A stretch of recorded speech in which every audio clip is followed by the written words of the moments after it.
سے پرانا یہ کہ 30-40 سالہ پرانا قبرستان. تو وہ فرماتے ہیں کہ میں پڑھا کے گھر سے مدرسے سے آیا اور کتابیں رکھی، گرمی کا زمانہ تھا اور گھر میں چارپائی پہ بیٹھا تو میں نے اپنی اہلیہ سے کہا کہ ٹھنڈا پانی دے دو. اس زمانے میں فریج نہیں تھے، ڈی فریزر نہیں تھے، یہ سہولیات یا کنویں کا ٹھنڈا پانی ہوگا یا گھڑے مٹکے کا پانی ہوگا. تو کہتے ہیں پانی لائے، میں نے پانی پیا تو مجھے میری ماں یاد آ گئی، مرحومہ ماں یاد آ گئی.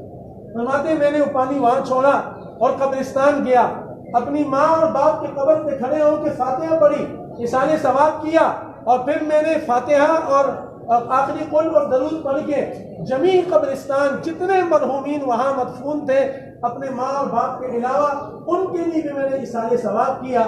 تو سامنے گورکن بیٹھا ہوا تھا، تو اس گورکن کو اس کی سفید داڑھی تھی، میں نے اس کو بلایا، اس سے میں نے پوچھا کہ یار مجھے ایک بات بتاؤ، تم اتنے علاقے کتنے زمانے سے اس قبرستان میں ہو؟ اس نے کہا جناب میرا باپ پہلے اس قبرستان کا گورکن تھا، اس کا انتقال ہوا تو آج مجھے 25-26 سال ہو گئے ہیں میں اس قبرستان میں قبریں کھودتا ہوں. تو اس نے کہا کہ حضرت نے کہا، امام مسلم رحمۃ اللہ علیہ نے کہا کہ پیارے اپنی زندگی کا کوئی ایسا واقعہ مجھے سنا دو جس میں تیری زندگی بھی بدلی ہو اور جو میرے لیے بھی مشعل راہ ہو اور میں اس کو اپنی کتاب کا زینت بنا کے قیامت تک آنے والے انسانوں کے لیے یہ بطور نمونہ، بطور اصلاح، بطور زندگی بدلنے کا طریقہ ثابت ہو جائے، اسلام اور رب کے ساتھ اس کا تعلق مضبوط ہو جائے، حضور صلی اللہ علیہ وسلم کے ساتھ اس کا ایک رشتہ مضبوط ہو جائے. تو وہ کہنے لگے، رونے لگے. فرمایا جو آپ میرے چہرے پہ داڑھی دیکھ رہے ہو یہ اس واقعے کی میں آپ کو چشمدید واقعات تو بہت ہیں میرے ساتھ، کیونکہ میری زندگی قبرستان میں گزری، قبریں کھودنے میں گزری، مردوں کو دفنانے میں گزری، نہلانے میں گزری. ظاہر بات ہے اس علاقے کی ساری چیزیں اسی کے پاس معلومات ہوتی ہیں جو وہاں بڑا ہوا، پیدا ہوا، لوگوں کے ساتھ اٹھا بیٹھا، وہ ساری چیزیں جانتا ہے. تو وہ صرف اس کی زندگی قبرستان تک محدود تھی، باقی شہروں سے وہ واقف نہیں تھا. قبریں کہتے میں ایک دن گرمی کا موسم تھا، میں نے ایک قبر کھودی اس لیے کہ کوئی آ جائے تو میرے پاس پیڑ پڑا ہو، ایک قبر پڑی ہو. اگلے دن میں گھر سے آیا، سوچا یار ویسے ہی پڑے ہو کہ مردہ تو آیا نہیں ہے، جنازہ آیا نہیں ہے، چلو دوسری قبر کھود دو. فرماتے ہیں کہ میں نے دوسری قبر کھود دی، گورکن کہہ رہا. تو کہتے تیسرے دن بھی آیا، کوئی جنازہ نہیں، بیٹھا سارا دن گزر گیا اور باقی قبروں کو جو ٹھیک کرنا تھا ٹھیک کر دیا، پودوں کو پانی دینا تھا پانی دے دیا، جہاں صفائی تھی صفائی کر دی. چوتھے دن میں آیا تو میں نے کہا یار آج ویسے ہی بیٹھنا ہے، چلو خشک سالی ہے، بارش کا تو سیزن نہیں ہے، چلو تیسری قبر بھی بنا دو. کہتے ہیں کہ میں نے جب تیسری قبر کھودنا شروع کی اور نیچے جتنا میں جاتا گیا قبر میرے پاؤں کو تپش دیتی رہی، سخت تپش دیتی رہی. اوپر سے سورج بھی اتنا اپنی آب و تاب سے ہے، دوپہر کا وقت ہے اور کوئی سائے کی چیز نہیں ہے، ککر کے درخت ہیں. تو کہنے لگے میں باہر نکلا، پاؤں پہ پانی ڈالا اور پھر دوبارہ میں اندر گیا. خیر جیسے کیسے میں نے اس قبر کو کھود دیا، بنا دیا. کہتے میں جا کے بڑا پریشان ہوا کہ زندگی میں مجھے کسی قبر سے اتنی تکلیف کھدائی میں نہیں ہوئی جتنی یہ قبر کھدائی میں بھی مشکل تھی، اور اس ہیٹ نے میرے دل کے اندر کوئی عجیب کیفیت پیدا کر دی. کہنے لگے کہ میں ایک دن بیٹھا ہوا تھا، 2-3 دن کے بعد زور کے بعد کا وقت تھا، ایک جنازہ آیا نہ. کہتے میں اگلے دن بیٹھا ہوا تھا ککر کے درخت کے نیچے، تو میں دیکھتا ہوں کہ آسمان سے 2 انسانی شکل میں بندے اتر رہے ہیں اور سفید لباس، سفید داڑیاں اور سفید عمامے. میں تھوڑا حیران کپا گیا کہ انسان تو زمین پہ چل کے آتا ہے، یہ آسمان سے یہ نورانی چہروں والے کیسے اترے؟ اب میں حیرت میں ہوں، ان سے سلام بھی نہیں کر سکا، دور جا کے بیٹھا ہوں، زرد ہو رہا ہوں. تو فرمانے لگے کہ وہ ایک آیا، وہ پہلی جو قبر میں نے کھودی تھی اس کی قبر کے اوپر کھڑا ہوا اور دوسرا پاؤں کی طرف کھڑا ہوا، جیسے علماء تلقین کرتے ہیں مٹی ڈالنے کے بعد. تو جو سر پہ کھڑا ہوا اس نے کہا لکھو. تو نیچے والے نے کہا کیا لکھوں؟ کہا لکھو یہ قبر 12 میل دائیں سے، 12 میل بائیں سے اور 12 میل اوپر اور نیچے سے، دونوں چاروں طرف سے 12 میل یہ اللہ کے فضل سے کشادہ ہو جائے. کہتے میں حیران ہوا. اگلی قبر پہ آئے اس نے کہا لکھو، تو نچلے والے نے کہا کیا لکھوں؟ کہا لکھو تاحت نگاہ ایک قبر اللہ کے فضل سے کشادہ ہو جائے۔ کہتے میں بڑا حیران ہوا۔ اب تیسری قبر جس نے میرے پاؤں کو دنیا میں تپش دی اور بڑی دشواری کے ساتھ، بڑی مشقت اور تکلیف کے ساتھ میں نے اس قبر کی کھدائی کی، کہتے وہ کھڑا ہوا نیچے اسی طرح، کہا لکھو۔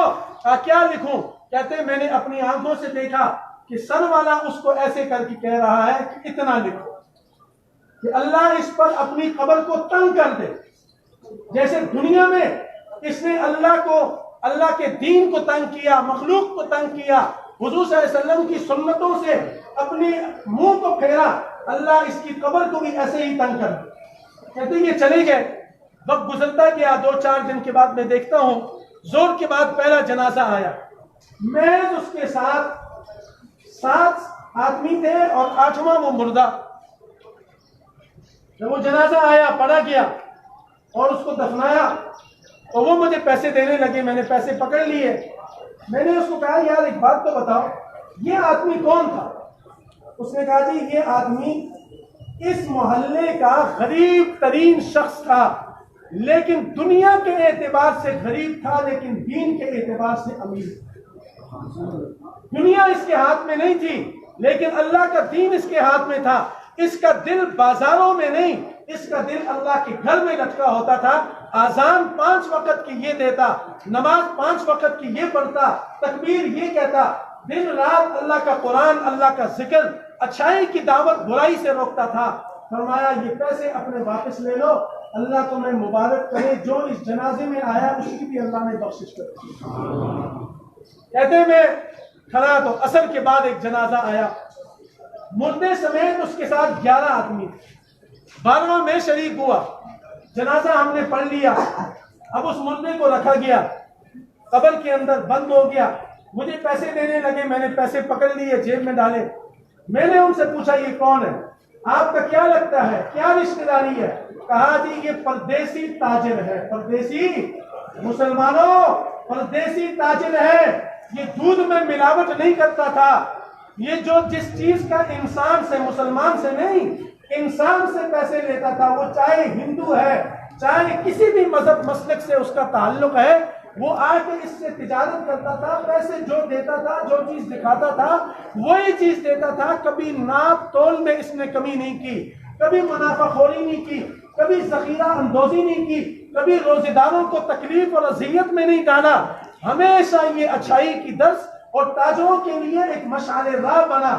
اور یہ پردیش میں اس کا انتقال ہوا، ہم نے اس کو غسل دیا اور لا کے فرمایا یہ پیسے کو واپس لے لو، مبارک ہو تاحت نگاہ اس سچے تاجر کی، آقا کے غلام کی، اور جس کا انبیاء علیہ السلام کے ساتھ نیک تاجروں کا، سچے تاجروں کا، ایمانی تاجروں کا، جو اللہ کے لیے مخلوق کا فائدہ سوچ کے تجارت کرتے ہیں، صرف اپنا اور اپنے بچوں کا نہیں بلکہ اس ساری مخلوق کا، مسلمان نہیں عالم انسانیت کا، وہ سوچ کر تجارت کرتا ہے کہ مجھے میرے آقا حضور انور صلی اللہ علیہ وسلم، میری طرف سے گزارے اور درود شریف آئے، آقا کا نام آئے تو پڑھو، یہی آقا ہمیں کل قبر میں بھی کام آئیں گے۔ یہ جو ان کے اس پہ ہم داڑیاں مونڈتے ہیں اور گوروں کے لانتی طریقے، یہود و نصارہ کے لانتی طریقے، وہ ہم اپنے چہروں پر سجاتے ہیں، اپنے وجود پر سجاتے ہیں۔ تمہیں اللہ کا واسطہ دے رہا ہوں، خدا کے لیے باز آ جاؤ، ورنہ ہر ایک نے، میں نے بھی اس قبر میں جانا ہے، آپ نے بھی اس میں جانا ہے، کہیں خدا نہ کرے میں اور آپ اس قبر میں جہنم کی ایندھن نہ بن جائیں۔ وہاں آقا کریم کی زیارت ہوگی۔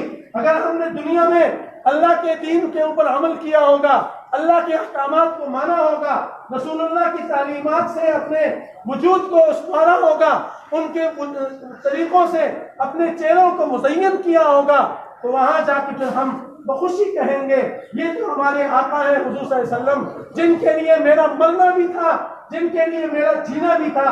ہم ایک بار ربیع الاول کے عاشق نہیں ہیں، ہماری زندگی کا ہر منٹ، ہماری زندگی کا ہر سانس، ہماری زندگی کا ہر لمحہ وہ عاشقانہ ہونا چاہیے۔ آج یہود و نصارہ ہماری کوتاہیوں کی وجہ سے، ہماری نالائکیوں کی وجہ سے، ہماری بربادیوں کی وجہ سے اور ہماری دین سے دوری اور بے رغبتی کی وجہ سے آج آقا حضور صلی اللہ علیہ وسلم کی شان میں گستاخیاں کر رہے ہیں۔ اور ہم زندہ پھر رہے ہیں. افسوس صد افسوس. لیکن اس کے باوجود بھی ہمیں اتنی غیرت نہیں آ رہی کہ ہم اپنے آقا کے طریقوں پر اپنی داڑھی کو سجا دیں. ہم اپنے وجود کو, ہم نے بال رکھنے ہیں تو اپنے آقا کے طریقے پہ کیوں نہ رکھیں. ہم نے چہرہ بنانا ہے تو اپنے آقا کے طریقے پہ کیوں نہ بنائیں. اور ہم نے کپڑے ہی پہننے ہیں تو اپنے آقا سے بڑھ کر, خدا کی قسم, آقا کریم صلی اللہ علیہ وسلم حضرت جابر رضی اللہ تعالیٰ عنہ مشہور صحابی ہیں, فرماتے ہیں میں ایک دن رات کا آدھی رات گزر چکی تھی, 14ویں رات کا چاند آب و تاب سے چمک رہا تھا. میں رات کو نیند نہیں آ رہی, میں مسجد نبوی شریف گیا, دیکھا تو میرے آقا حضور انور صلی اللہ علیہ وسلم کھجور کی ایک ٹہنی کے ساتھ ٹیک لگائے ہوئے, ایسے آسمان کی طرف چہرہ کیے ہوئے, ہاتھ ایسے رکھے ہوئے, وہ آسمان کی طرف ایسی آنکھیں مبارک, چہرہ مبارک ہے. فرماتے ہیں میں ان کو دیکھتا رہا, چاند کو دیکھ رہا ہوں, حضور کو دیکھ رہا ہوں. فرماتے ہیں کافی دیر یہ میں نظارہ کرتا رہا, خدا کی قسم حضور سے بڑھ کر کسی کا چہرہ نہیں. جو آقا اللہ تعالیٰ نے ہمیں ایسا دیا ہے کہ اس جیسا ماں نے جنا نہیں, اس کے طریقے اعلیٰ, اس کا کردار اعلیٰ, اس کے سنتیں اعلیٰ, اس کا نمونہ اعلیٰ. اور اللہ تعالیٰ خود قرآن میں فرماتے ہیں لَقَدْ كَانَ لَكُمْ فِي رَسُولِ اللَّهِ أُسْوَةٌ حَسَنَةٌ, جس نے آقا کریم صلی اللہ علیہ وسلم کے طریقوں کو اپنایا اور سنتوں کو اپنایا اور ان کی سنتوں کو اپنے وجود میں داخل کیا, فرماتے میں اس کو اپنا محبوب بھی بنا دوں گا, اس کی بخشش اور مغفرت بھی کر دوں گا. تو یہ جنازے یہ ہمارے لیے سبق آموز ہوتے ہیں. یہ نہیں کہ میں جنازے کے ساتھ آ رہا ہوں, دنیا کی باتیں مت کیا کرو, جنازگاہ میں آ کے دنیا کی باتیں مت کیا کرو, جنازگاہ میں آ کے قبر کی تدفین میں اپنی دنیا کی باتیں مت کیا کرو. یہ دن میرے اوپر بھی آپ کے اوپر ابھی آنا ہے اور اس دن کی فکر کیا کرو, اپنی آخرت عاقبت کو بناؤ. اور جب بھی آقا کریم صلی اللہ علیہ وسلم کا نام نامی اس میں گرامی آئے تو بآواز درود شریف پڑھا کرو. حدیث شریف میں آتا ہے, شیخ الحدیث مولانا زکریا رحمۃ اللہ علیہ نے فضائل درود شریف میں نقل کیا ہے کہ جو مومن بندہ ایمان والا اپنے آقا پر ایک دفعہ درود شریف پڑھے گا, اللہ اس کو 50 انعامات عطا فرمائیں گے. کہو سبحان اللہ. اب اس ایک سبحان اللہ پر آپ کو اللہ نے جو جنت میں مقام عطا فرما دیا, اس کے اوپر اگر میں بیان کرنے لگ جاؤں تو آدھا گھنٹہ اس پر بھی لگ جائے گا. اس لیے بات اچھی لگے, سمجھ میں آ جائے, دل میں اتر جائے تو سبحان اللہ کہہ دیا کرو, ماشاء اللہ کہہ دیا کرو. آج دنیا میں ہمیں موقع اللہ نے دیا ہے کہ دنیا مزرعۃ الآخرہ, یہ دنیا کھیتی باڑی ہے آخرت کے لیے. نہیں, جب ساتھی پورے ہو جائیں تو مجھے بتا دینا. تو خیر, ایک دفعہ جو درود شریف پڑھے گا, فرمایا کہ اس کے 10 گناہ معاف ہوں گے, 10 درجے بلند ہوں گے, 10 رحمتوں کا نزول ہوگا, اور اس کی زندگی کے سیاہ نامہ اعمال میں اللہ پاک 10 نیکیاں لکھ دیں گے. اور ایک سلام پڑھے گا, اللہ اس پر 10 سلام بھیجیں گے. اور رمضان المبارک کا مہینہ ہے, جہاں ہم نمازیں پڑھتے ہیں, قرآن کی تلاوت کرتے ہیں, صدقات و خیرات کرتے ہیں, زکوٰۃ ادا کرتے ہیں. مسلمانوں کے لیے اللہ نے یہ بہار کا, یہ موسم خزاں, یہ موسم سیزن اللہ نے دیا ہے.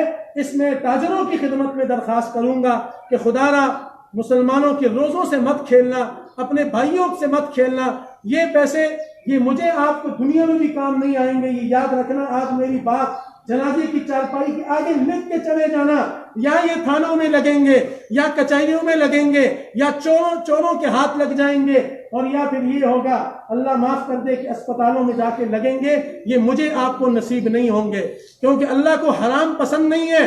جو چیزیں اللہ نے حرام کی ہیں, کھانے میں, پینے میں, کرنے میں, تجارت میں, زندگی کے ہر شعبے میں, وہ حرام ہے. شراب حرام ہے تو حرام ہے, خنزیر حرام ہے تو حرام ہے, سود حرام ہے تو حرام ہے. اس کے لیے کوئی مہینہ, کوئی ہیلا بہانہ نہیں ہے. اس لیے خدا را دین سیکھو, ٹی وی پر بیٹھ کے کنجروں سے دین مت سیکھنا, یہ بھی ذہن میں رکھنا. آج وہ ہمیں دین سکھا رہے ہیں افطاری اور سحری میں, جو ساری دن پورا سال وہ ٹی وی پر بیٹھ کے ننگی فحاشہ عورتیں, وہ کیا بڑی عجیب بات ہے. ہم بڑے عقل مند ہیں, بڑے باشعور ہیں, عید آ رہی ہے, کپڑے سلانے ہیں, تو میں اچھے درزی کا انتخاب کرتا ہوں یا ترخان کے پاس جاتا ہوں. سارے بولو, سیانے ہو سارے. جوتوں کے لیے میں موچی کے پاس جاتا ہوں یا میں اپنا درزی کے پاس جاتا ہوں؟ جب میں دنیا کے معاملات میں ایسے کرتا ہوں تو اپنی آخرت اور دین کے معاملات میں دین آپ کو علماء سکھائیں گے۔